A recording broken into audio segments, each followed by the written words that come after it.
Simon était un type gentil et doux.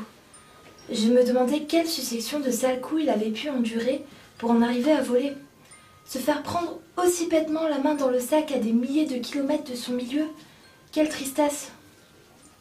On a discuté un peu dans le garage. Il squattait la petite plage du Cap Omar, juste en dessous, m'avoua-t-il. Il ne se plaignait pas, ne quémandait pas, ne jouait pas les fanfarons. Il était doux et pitoyable. Je me suis attendrie. Je lui prêtai la tente avec sa promesse formelle de me la rendre à son départ et l'engagement d'effectuer quelques menus travaux dans ma cour, à titre de punition pour sa tentative de vol. Dans l'après-midi, comme convenu, Simon est arrivé à 15 heures. Il m'a aidé pendant quelques heures à déplacer de vieilles souches qui encombraient le jardin. On a bien travaillé jusqu'à 18 heures. Je ne regrettais pas de l'avoir sauvé d'une plainte. De son côté, il avait fait de son mieux et m'avait proposé de revenir si j'en avais besoin. 10 jours plus tard, je suis allée aux nouvelles sur le rivage. Je voulais voir si Simon était bien là, s'il ne s'était pas enfui pour vendre ma tente sur une autre plage. J'avais envie de le revoir, ayant un peu sympathisé avec lui, et j'étais aussi curieux de savoir comment il s'était installé.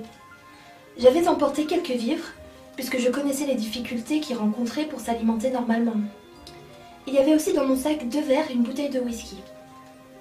Ma tante, je l'ai reconnue du premier coup. Je l'avais si souvent montée et démontée. Je connaissais la moindre de ses faiblesses dans les plus petits détails. Elle était là, bien en vue, et sûrement très mal assemblée. Au début, c'est à peine si Simon me reconnut. Et c'est vrai que la première fois, je l'avais surpris la nuit, mais les lumières du garage étaient assez puissantes pour qu'il puisse bien me voir. La deuxième fois, on avait passé quelques heures ensemble pour déplacer les souches. Pour ma part, je l'ai reconnu sans aucune difficulté. Il n'avait pas l'air drogué, juste un peu amaigri. Je l'ai trouvé blanchâtre et le visage très fatigué, ce qui était étrange pour quelqu'un qui passait sa vie sur une plage au soleil.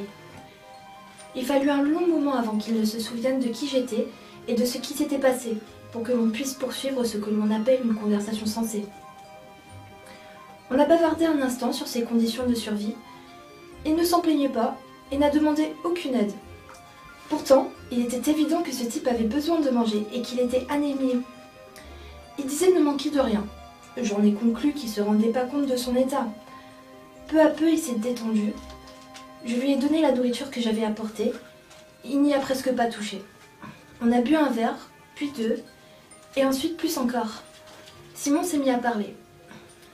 Quand, en rentrant, j'ai fait le bilan de ce qu'il m'avait raconté, j'eus beaucoup de peine à faire une synthèse du flot continu de paroles qu'il avait débité sur un ton saccadé et que je croyais incohérente.